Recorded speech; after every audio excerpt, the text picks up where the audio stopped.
Escape Engineers Inspector Summary video here in Paterson, New Jersey. We have a fire escape here that has fairly been refurbished, fairly new. The only issue we have to get this thing to pass either a load test or pass a certification in lieu of a load test, because it's been refurbished, is going to be a couple of issues. Primarily the welding certificate is one, and whether or not they want to just rebolt some of these connections and use that as other evidence of strength. So let's take a look. The first thing that we have is this ladder.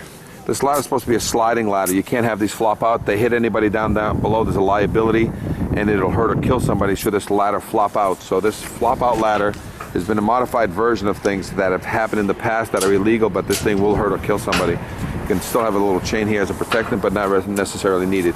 All your structural posting must be certified. This is fairly new welding, so that means if you have a certificate, then these welds do not need to be certified at this time, but in 5 years' time they may.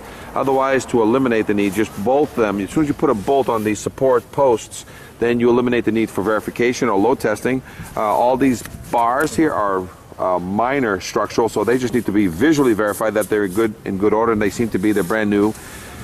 So major structural is the posts, but minor structural is the bars, so that needs. Over here you got stringer clips, so as soon as you put an angle clip here, put a bolt this way, you don't need to certify this weld anymore. Same thing on this side. Treads are all bolted, except these. So if they're welded here, and you got the clip, so the one thing you want to do on this one, just put in 2 bolts through the welded clip, and you don't need to verify the weld anymore. You just put 2 bolts, 3/8 bolts. I recommend highly that you silicone shut this. Otherwise water's going to get back in there and basically make this questionable in 5 years' time. See the damage to the and the bend.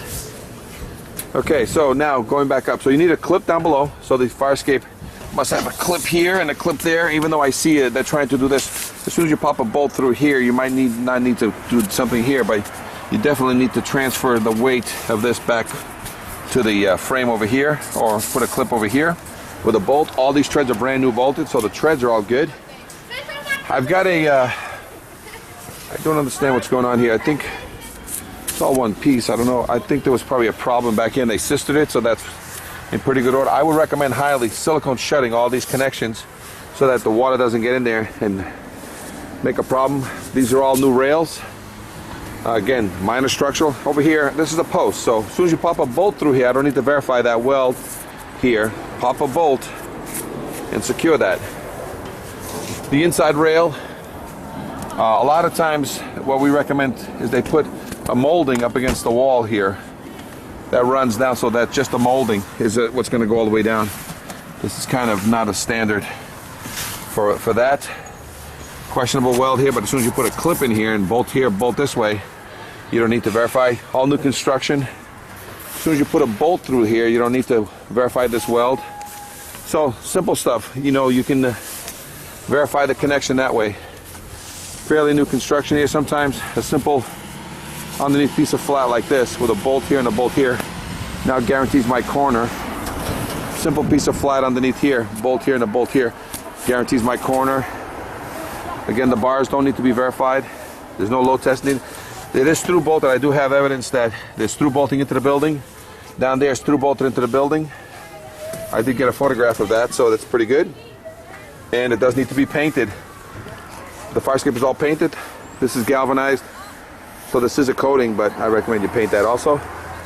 Last thing that needs to be talked about, pre-existing situation, but you do need to make, this is sharp edges, and you need to do something about this so that when you come down, if you have to duck or if you're going to hit this, you need some sort of protectant or rubber or sponge or something that basically, as they come down in the dark, should they have to hit this, they'll basically go into something softer.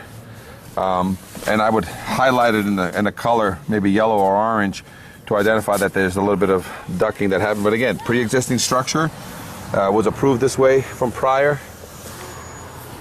And let me see if I have anything else. Nope, that's pretty much it. This fire escape is very close to certification. There is an engineer or an architect involved who drew this, and there was a permit pulled. So at this time, you can also take advantage of the fact that an architect basically designed with a permit and oversaw the installation of this. A letter from the architect will also be proof of other evidence of strength at this time, and that way the load test can be put off for at least 5 years. Any questions, fire escape engineers? Inspector summary video. This is Inspector Meneses here. 866-649-0333. 866-649-0333.